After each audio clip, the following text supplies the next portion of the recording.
Nagari assembly నియోజకవర్గంలో ముచ్చటగా మూడోసారి గెలిచి తన సత్తా చాటాలి అంటూ రోజా భావిస్తూ ఉంటే వైసీపీ నేతలు మాత్రం రోజాకి భారీ షాక్ ఇస్తున్నారని, ఆవిడ ఎక్కడ ఎన్నికల ప్రచారంలోకి వెళితే అక్కడి నుంచి ఆ వైసీపీ నేతలు తప్పుకుంటున్నారని, కేవలం ఒక్కరు మాత్రమే ఆవిడతో ఉంటున్నారు అంటూ ఒక వార్త ఇప్పుడు సోషల్ మీడియాలో చక్కర్లు కొడుతున్నటువంటి నేపథ్యంలో అసలు ఎందుకు రోజాకి ఈ పరిస్థితి వచ్చింది అనే అంశం మీద విశ్లేషణ అందించేందుకు ప్రస్తుతం మనతో పాటు ఉన్నారు ప్రముఖ సీనియర్ జర్నలిస్ట్, ప్రముఖ రాజకీయ విశ్లేషకులు సిఎస్ రావు గారు. సార్తో మాట్లాడు. సార్ నమస్తే. సార్ నమస్తే. సార్, నగరి అసెంబ్లీ నియోజకవర్గంలో ముచ్చటగా మూడోసారి గెలిచి తన సత్తా చాటాలి అంటూ రోజా భావిస్తున్నటువంటి తరుణంలో అక్కడ వైసీపీ నేతలే రోజాకి భారీ షాక్ ఇస్తున్నారని, ఆవిడ ఎక్కడ ప్రచారానికి వెళ్తే అక్కడి నుంచి ఆ వైసీపీ నేతలు పారిపోతున్నారు అంటూ ఒక వార్త ఇప్పుడు సోషల్ మీడియాలో చక్కర్లు కొడుతూ ఉంది. ఏంటి సార్ దీని మీద మీ విశ్లేషణ? ఇప్పుడు అక్కడ రాష్ట్రంలో ఏ ఎమ్మెల్యే క్యాండిడేట్కి వైఎస్ఆర్ కాంగ్రెస్ పార్టీలో ఎదురుగా అనేటువంటి పరిస్థితి రోజాకి కనిపిస్తుంది. నగరి కానీ, ఆ తర్వాత పూతలపట్టు కానీ, వడమాల కానీ, ఇంకోటి ఏదో ఉంది. సో అక్కడ ఆ మండలాలు 4-5 మండలాలు ఉన్నాయి. ఈ 4-5 మండలాలకు సంబంధించిన ఎంపీటీసీలు కానీ, జడ్పీటీసీలు కానీ, లేదా ఆ మండల పరిధిలో ఉండే సర్పంచులు కానీ రోజా వస్తుందని అంటే అసలు పక్కకి వెళ్ళిపోతున్నారు, ప్రచారానికి కూడా వెళ్ళట్లేదు. అలాంటి పరిస్థితి రాష్ట్రంలో ఏ వైఎస్ఆర్ కాంగ్రెస్ పార్టీ ఎమ్మెల్యే అభ్యర్థికి లేదు, కానీ ఒక్క రోజాకు మాత్రమే ఉంది. ఇలాంటి పరిస్థితుల్లో కూడా ఆవిడ ప్రచారం చేసుకుంటూ వెళ్తుంది. ఎలా చేస్తుంది ప్రచారం అనేది మనం ప్రశ్న వేసుకుంటే, పక్క నియోజకవర్గంలో ఉండేటువంటి వాళ్ళని తీసుకొచ్చి ప్రచారం చేస్తున్నారు, ప్రచారం కొనసాగిస్తున్నారు అనేది తాజాగా వినిపిస్తున్నటువంటి సమాచారం. ఆ పక్కన నియోజకవర్గంలో ఉండేటువంటి వాళ్ళని తీసుకొచ్చి ప్రచారం చేస్తుంటే ఉన్నటువంటి వాళ్ళకి ఇంకా ఎక్కువగా కోపం వస్తుంది. వడమాల కానీ, నగరి కానీ, పుత్తూరు కానీ, ఈ మండలాల్లో ఉండేటువంటి వాళ్ళకి బాగా వ్యతిరేకత ఉంది. ఎలా గెలుస్తుందో రోజా చూస్తామని చెప్పి తెలుగుదేశం పార్టీ కన్నా కూడా వైఎస్ఆర్ కాంగ్రెస్ పార్టీలో ఉండేటువంటి వాళ్ళే ఆ మీద వ్యతిరేకంగా పనిచేస్తున్నారు అనేది వినిపిస్తుంది. సరే, ఇంత జరుగుతున్నప్పటికి కూడా ఇంకా కూడా ఆవిడకి నేను గెలవగలను అనేటువంటి ఒక అభిప్రాయం ఉండడం అనేది ఆశ్చర్యం. వాస్తవంగా 2019 కానీ 2014 ఎన్నికల్లో కానీ ఆవిడ చాలా స్వల్ప మెజార్టీతో, 100 మెజార్టీతోనే గెలిచారు. చాలా స్వల్ప మెజార్టీతో గెలిచారు. ఇప్పుడున్నటువంటి పరిస్థితులు అసలు ఆవిడ గెలుస్తారా, గెలిచే అవకాశం ఉందా అని అంటే లేదని చెప్పి సర్వేలు అన్నీ చెప్తున్నాయి. ఒక్క సర్వేలో కూడా పాజిటివ్గా రోజాకి రావట్లేదు. కానీ రోజా మాత్రం నేను గెలుస్తాను అంటుంది. ఎలా గెలుస్తావు అని అంటే ఆవిడ చెప్పే మాట ఏంటంటే, ఇప్పుడు పోచంరెడ్డి రాకేష్ రెడ్డి కాంగ్రెస్ పార్టీ తరఫు నుంచి పోటీ చేస్తున్నాడు.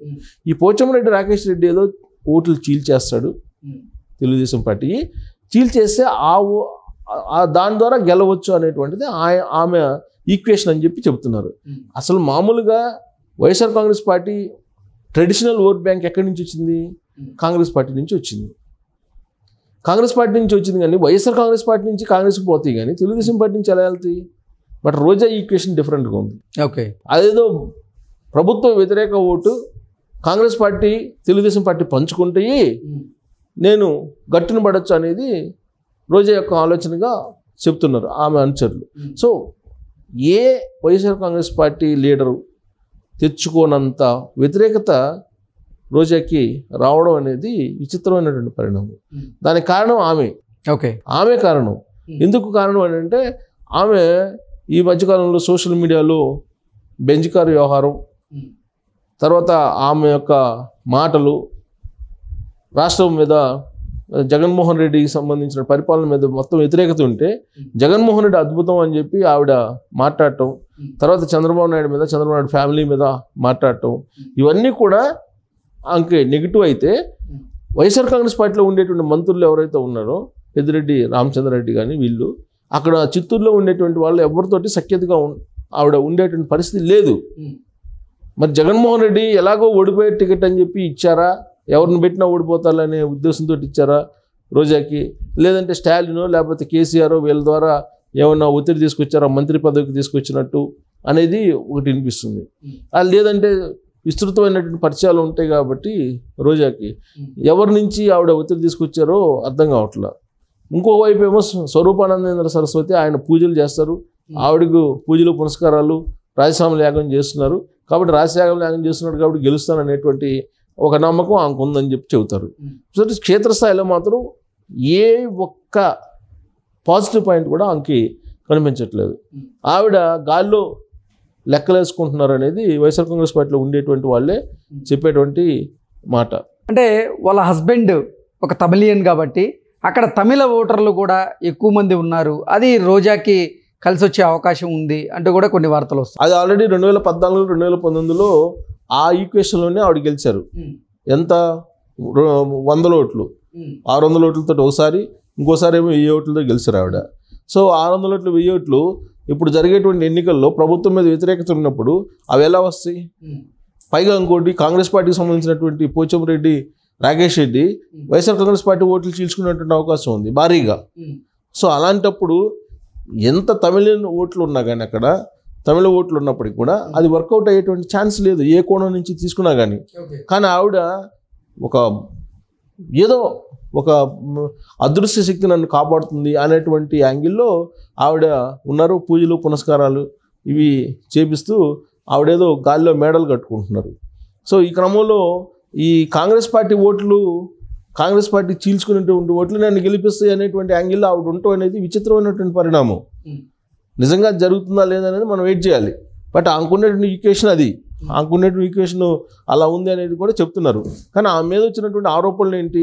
అసలు దాదాపు 3-4 దుకాణాలు పెట్టారు. వాళ్ళ బ్రదర్స్ ఒక దుకాణం, ఈమెకు ఒక దుకాణం, వాళ్ళ బంధువులు ఒక దుకాణం, ఇలా 4-5 దుకాణాలు పెట్టి ఇష్టానుసారంగా అక్కడ మొత్తం అవినీతి పాల్పడ్డారనేది తెలుగుదేశం పార్టీ చేస్తున్నటువంటి ఆరోపణలు. ఇన్ని ఆరోపణల మధ్య, ఇన్ని అడ్డంకుల మధ్య ఇంతమంది వ్యతిరేకిస్తున్నటువంటి పరిస్థితుల్లో ఆవిడ అసలు గెలిచే అవకాశం ఉందా అంటే ప్రచారం చేసేటువంటి అవకాశం కూడా లేదు. ప్రచారానికి కూడా వెళ్ళట్లేదు అంటున్నారు కొన్ని చోట్లకి. అసలు సొంత పార్టీ నేతలే ఆవిడకి సహకరించట్లేదు అనేటువంటి వార్తలు వస్తున్నటువంటి నేపథ్యంలో అసలు అఫీషియల్గానే సహకరించట్లేదు. దానికి అఫీషియల్గా సహకరించినప్పుడు కూడా ఆవిడ ప్రచారానికి వెళ్తున్నారంటే పక్క వాళ్ళని తీసుకెళ్ళి వెళ్ళాల్సినటువంటి పరిస్థితి. కిరాయికి తీసుకొచ్చుకొని పక్క నుంచి వాళ్ళతోటి కలిసి ప్రచారం చేయాల్సినటువంటి పరిస్థితి రోజాకి ఏర్పడింది అని అంటే ఎన్నికల ముందు ఆవిడ ఓడిపోయినట్టు చాలా క్లియర్గా కనిపిస్తుంది. పక్కన గాలి ముద్దుకృష్ణ కుమారుడు, గాలి భానుప్రకాష్ రెడ్డి బలమైనటువంటి క్యాండిడేట్ ఉన్నాడు అక్కడ. సో ఆవిడ అసలు ప్రచారానికి కూడా వెళ్ళలేదండి అంటే నా అర్థం ఏంటి? ఇప్పుడు ఆల్రెడీ వైఎస్ఆర్ కాంగ్రెస్ పార్టీలో చాలామందికి ఇలాంటి పరిస్థితి ఉంది. వాళ్ళు కనీసం డబ్బులు ఖర్చు పెట్టడానికి కూడా సిద్ధపట్టలేదు, ఎంత ఖర్చు పెట్టినా గెలవలేవు అనేటువంటి ఒపీనియన్ తోటి ఉన్నారనేది కొంతమంది ఈ సర్వేలు చేసినటువంటి వాళ్ళు చెప్తున్నటువంటి అభిప్రాయం. సో ఆ జాబితాలోకి ఇప్పుడు రోజా వస్తారా? రోజా ఆ జాబితాలో ఉన్నారా అని అంటే ఆల్రెడీ ముందే చేతులు ఎత్తేస్తారు ఆవిడ. ప్రచారానికి కూడా వెళ్ళలేనటువంటి పరిస్థితుల్లో లోకల్గా ఉండే లీడర్లు సహకరించినటువంటి పరిస్థితుల్లో ఎంత తమిళులు ఉన్నప్పటికీ కూడా ఓటర్లు అక్కడ ఆవిడ గెలిచేటువంటి పరిస్థితి ఉంటుందా? ఉండేటువంటి ఛాన్స్ లేదు. కానీ కాంగ్రెస్ పార్టీ అభ్యర్థి మీద ఆయన కారణంగా గెలవచ్చు అనేటువంటి ఈక్వేషన్ ఏదైతే ఉందో ఆ ఈక్వేషన్ కొత్తగా ఆవిడ తీసుకురావడం అనేది కొంత చర్చనీయాంశమైంది. Okay sir, thank you so much.